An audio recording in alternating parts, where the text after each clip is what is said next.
आज हम बात करेंगे पीएम मोदी के मानगढ़ धाम को राष्ट्रीय स्मारक घोषित करने और आदिवासियों के बीच आने को लेकर क्या कुछ सधेगा और किस तरह से गुजरात और राजस्थान के चुनाव में मानगढ़ धाम भूमिका निभाएगा, उस पर भी बात करेंगे।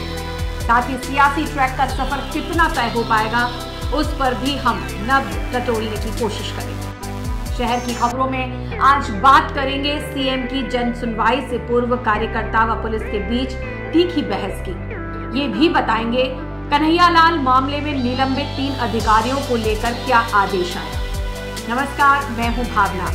आपने अभी तक हमारे चैनल को सब्सक्राइब नहीं किया है तो कर लें। नाथद्वारा में आयोजित रामकथा को घर बैठे देखें अपने मोबाइल पर।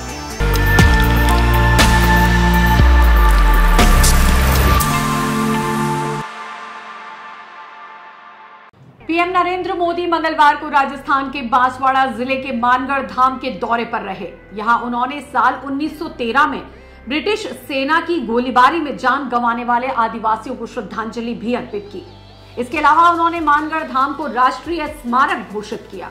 इस मौके पर पीएम मोदी के साथ राजस्थान के मुख्यमंत्री अशोक गहलोत, मध्य प्रदेश के मुख्यमंत्री शिवराज सिंह चौहान और गुजरात के मुख्यमंत्री भूपेंद्र पटेल मौजूद रहे।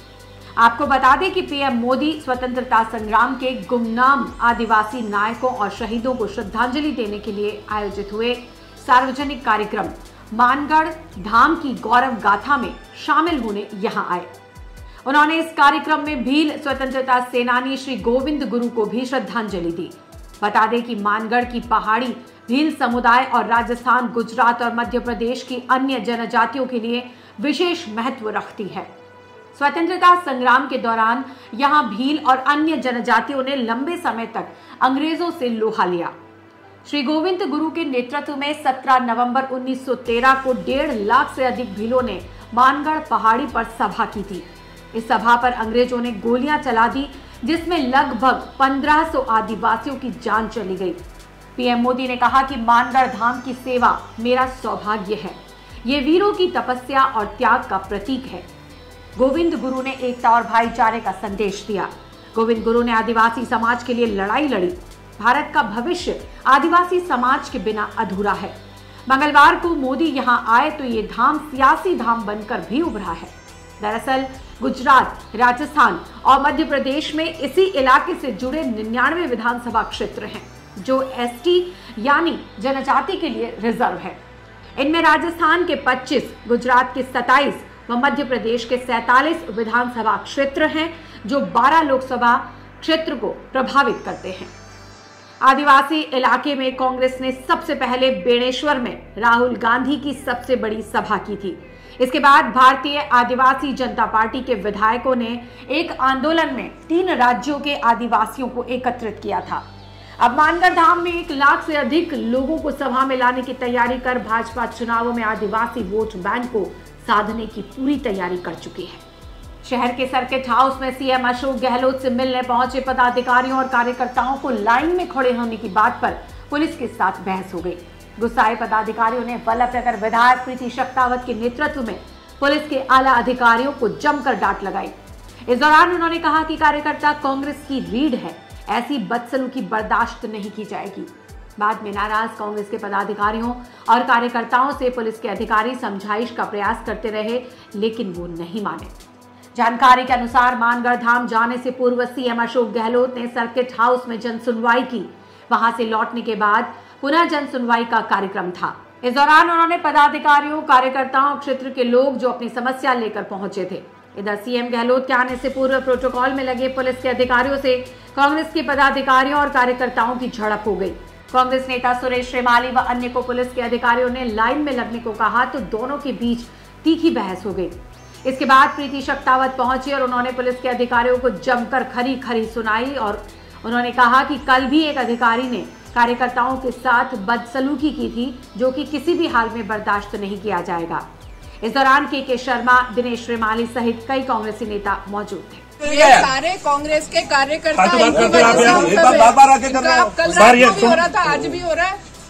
ये सब पार्टी के पदाधिकारी है। ये हनुमान जी बगैर जी के लड़के हैं सबसे बड़े हेल्थ मिनिस्टर। अरे पर आप सबको हमारे ऐसी आप लोगों ने हमारे घर पे बैठे घर पे 50 साल में हालत कर दी हमारी।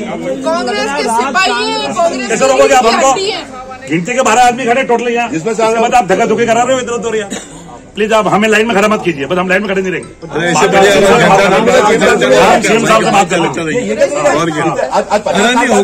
आज इतने सीनियर लोग खड़े हुए। शहर के नाकोड़ा नगर में तेज रफ्तार से आई कार पलट गई।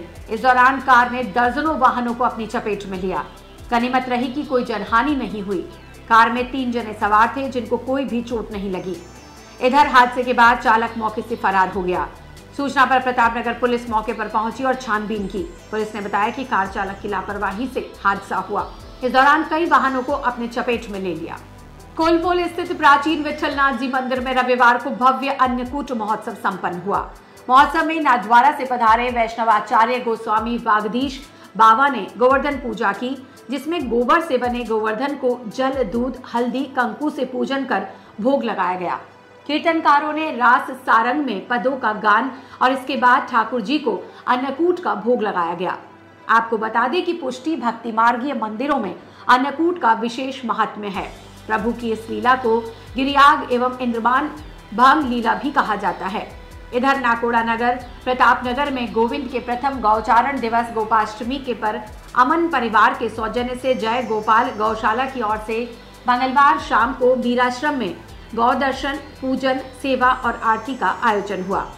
जय गोपाल गौशाला के संचालक अरुण सिंह ने बताया कि उत्सव को आनंद के साथ कृष्णमय बनाने के लिए बालकों को श्री कृष्ण के स्वरूप की वेशभूषा धारण करवाई और आयोजन समापन के पश्चात माखन प्रसाद ग्रहण कर गौमाता का आशीर्वाद लिया गया।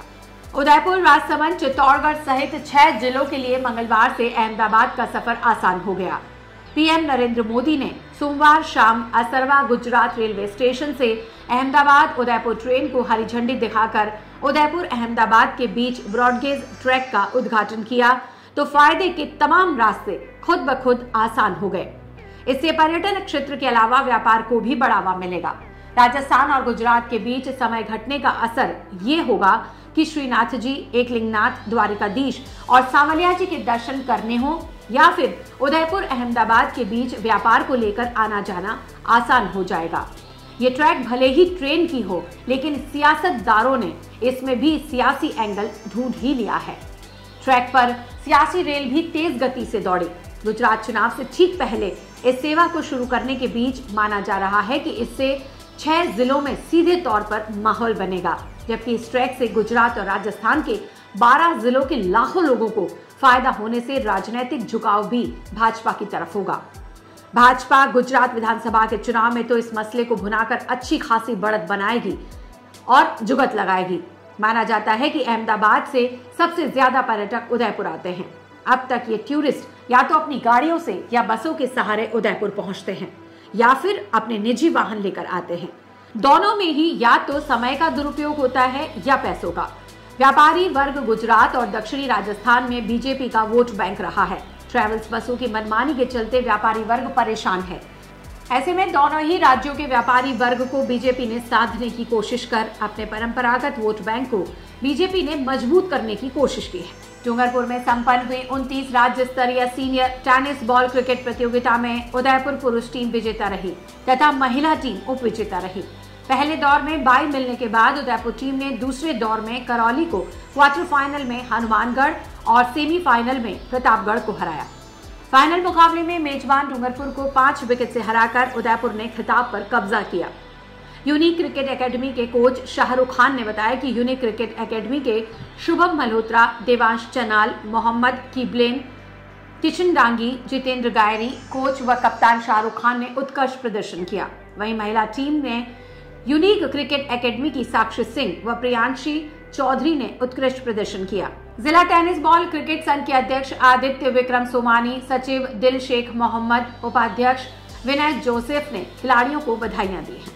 तो ये थे आज के समाचार। कल फिर मिलेंगे, तब तक के लिए धन्यवाद।